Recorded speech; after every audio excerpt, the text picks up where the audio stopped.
ELSA projektas yra įgyvendinamas atsižvelgiant į didelį asmenų, prižiūrinčių silpnus senyvo amžiaus žmonės, gyvenančius savo ar senelių priežiūros namuose, mokymų poreikį. Šios žmonės prižiūrintis asmenys gali būti suskirstyti į dvi grupės: specialiuose priežiūros namuose dirbantis profesionalūs slaugytojai bei senyvo amžiaus žmonėmis besirūpinantis giminaičiai.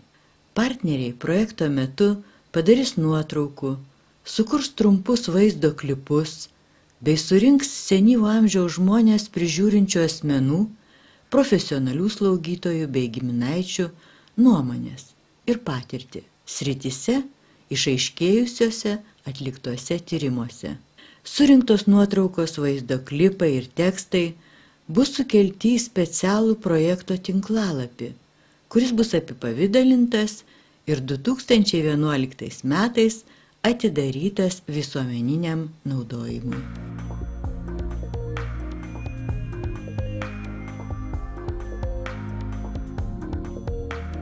Kad ir ne vien vikingą naudoti, dar turim tokį, kaip mes vadinam, ausis, tai kad būtų lengviau į viršų pasikelti. Mes dabar parodysim.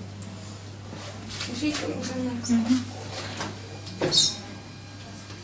Čia nusileisim lovą. Vanušką pasisu ant šlaunų, laikykis.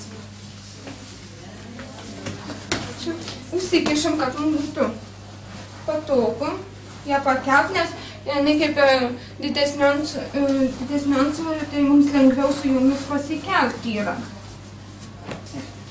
Pasileisk Anušką. Įsitrauk. Ir dabar pasileisk. Anušką pakel galvą dabar. Biškiai, į viršų. Ir dabar mums lengviau yra, tai mes pasikeliam.